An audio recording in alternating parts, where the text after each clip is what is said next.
Face کی نبی پاک نے اور ان کے ماننے والوں نے. یہ 8 سال کا عرصہ دعوت عام کا عرصہ تھا. اس کے بعد پھر جو نیکسٹ اسٹیج تھی وہ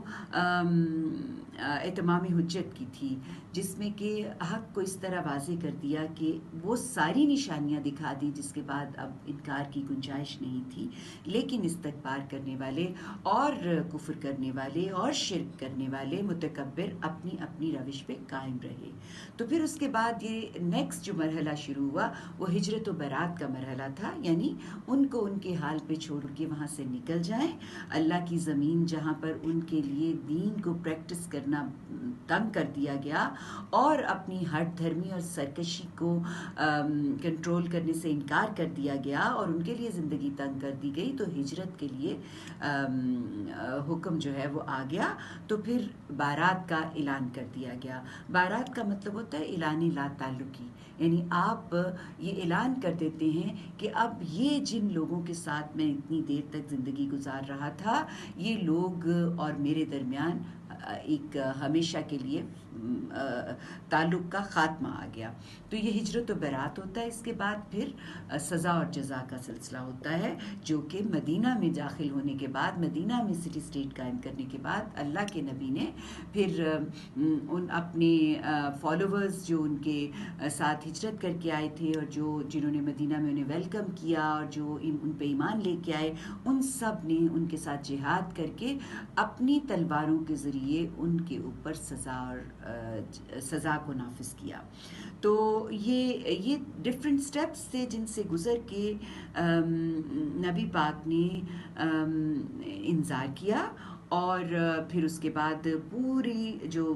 جزیرہ نما عرب ہے اس میں اللہ کا دین غالب آ گیا، توحید وہاں پہ اسٹیبلش ہو گئی، اور جتنے مشرکین مکہ اور ان کی سیادت، ان کی قیادت، وہ ساری کی ساری ختم ہو گئی.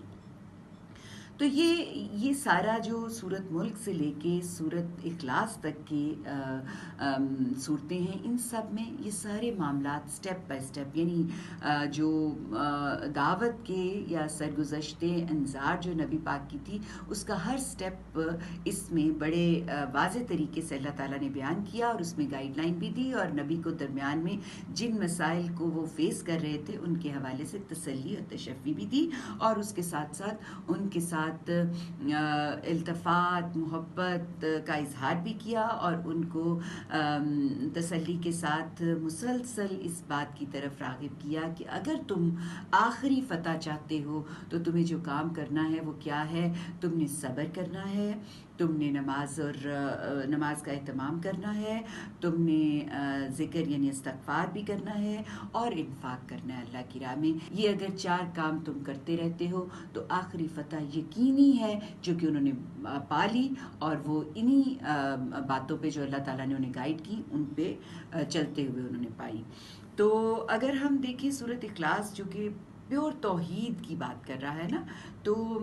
قرآن شروع ہوتا ہے سورۃ فاتحہ سے، جو ایک دعا ہے، جو ایک سلیم الفطرت انسان جب چاہتا ہے کہ اللہ ان کی رہنمائی کرے، اللہ ان کو سیدھا رستہ دکھائے، تو اس کے دل سے جو دعا نکلتی ہے وہ دعا ہے. اور اس میں گائیڈ لائن کیا ہے؟ توحید کے لیے گائیڈ لائن مانگی جا رہی ہے، صراط مستقیم کے لیے گائیڈ لائن مانگی جا رہی ہے. تو یہ ساری گائیڈ لائن دے کے اللہ تعالیٰ نے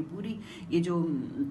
پورے کے پورے قرآن میں مختلف سٹیپ سے گزر کے پوری جو گائیڈ لائن دے دی، اس کا انجام بھی اینڈ جو کیا وہ بھی سورۃ اخلاص سے توحید سے کیا. یعنی توحید سے اس کی ابتدا ہوئی اور توحید سے ہی اس کی انتہا ہوئی. اور پھر اس کے بعد جب مدینہ سٹی اسٹیٹ میں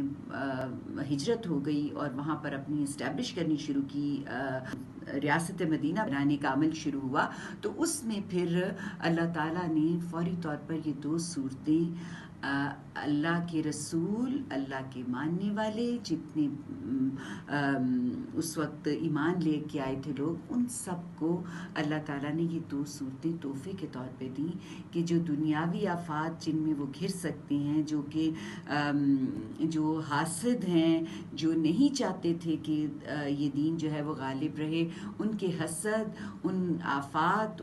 وہ جو ان کے خلاف عمل کریں گے، شیاطین اور جنوں کے ساتھ مل کے ان سے پروٹیکشن کے لیے اللہ تعالیٰ نے یہ 2 صورتیں دیں، یعنی سورت فلق اور سورت ناس۔ فلک میں وہ آفات سے بچنے کے لیے بتایا کہ پڑھو، اور ناس میں شیطانوں سے، شیطان جو جنوں میں سے بھی اور انسانوں میں سے بھی، ان کے شر سے بچنے کے لیے یہ آیات دی گئیں۔ تو یہ ٹوٹل ہمارا قرآن ہے، جس میں کہ اللہ نے جو بنیادی پیغام انسان کو دیا وہ یاد دہانی ہی تھی کہ ایک دن آنے والا ہے جس دن اللہ نے تم سب کو اکٹھے کر لینا ہے۔ اس دن سے پہلے اس دن کی تیاری کر لو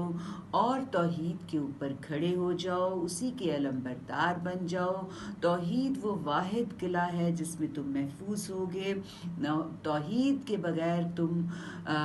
شیطان کے جو تمہارا کھلا دشمن ہے وہ تمہیں ٹکنے نہیں دے گا۔ توحید کے اوپر کھڑے رہو گے تو شیطان جو ہے وہ تمہارا کچھ بگاڑ نہیں سکے گا۔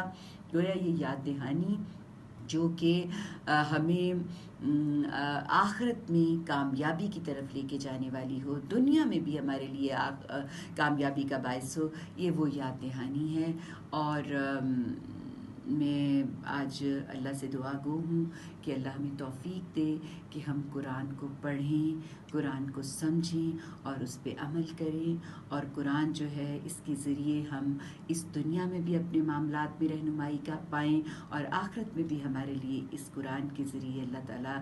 نجات ہمیں دے۔ اور یہ جو مہینہ قرآن کا ہے، یعنی ہم نے یہ جو